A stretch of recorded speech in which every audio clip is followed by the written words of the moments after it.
so many a time, I let go, I let pass a lot of gibberish and garbage that is addressed to my name because I fully understand the intentions of those who peddle it.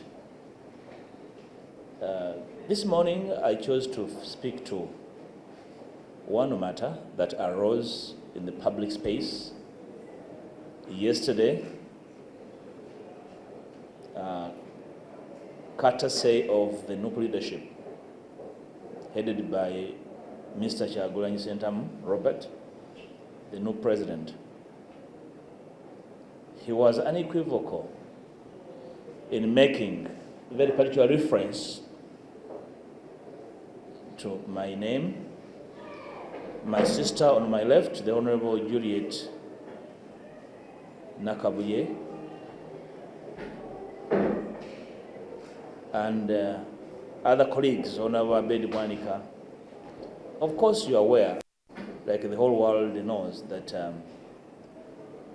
over the last couple of months, if not years, I have become his pet subject. And I believe a mention of his name, of my name, sends a cold down his spine for reasons I am yet to fully understand. But I had let him time and space to whine and complain and compose poems and songs about me, because I knew that his effort is a business. I believe he has done enough business out of me. I now want to address him and his ilk so that the country can understand what we are dealing with. First of all, he made very particular reference to the terrible murders that took place in Masaka from 2020 through 2021. And he made reference to the fact that he is aware, he was informed that myself and the colleagues from Masaka were part. Of course, when I heard it, my mind skipped a bit.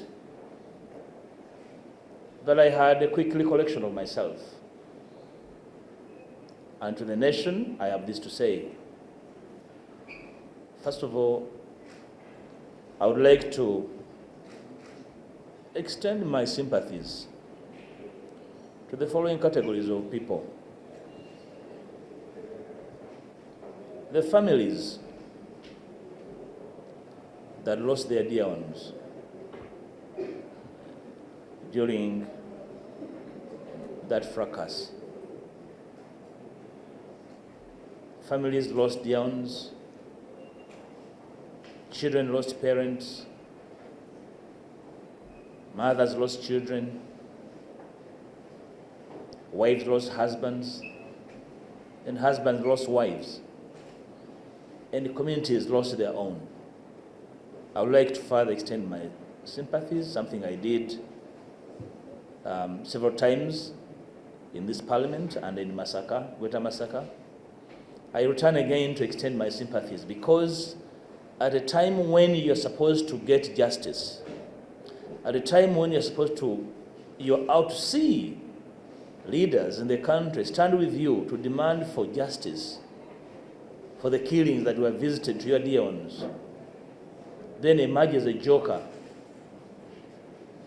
to make it his meal. I want to extend my sympathies to you that it was never our intention that these killings become a joke, and that some joking politician with no idea of your suffering is making a meal out of your suffering, for him to make political capital and leave another day to have a meal with his family out of the suffering of your families.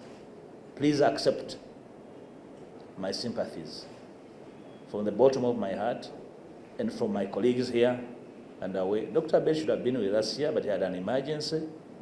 He also extends his sympathies to these families. Secondly, I would like to extend, in a special way, sympathies to the family of our departed comrade, Honorable Segirinya. Segirinya, we just buried a few months ago. For what he went through in a prison, suffering in hospital, where some people, again the same people led by Mr. Kyagulanyi, saw him and his suffering as an opportunity to make political capital. Some visited him in hospital to make some money out of his sickness. Some took pictures while he's suffering on his bed in hospital to extend their political shell life in hospital. That's how callous these fellows are. So the family of Honorable Segirinya, please accept our sympathies. For your son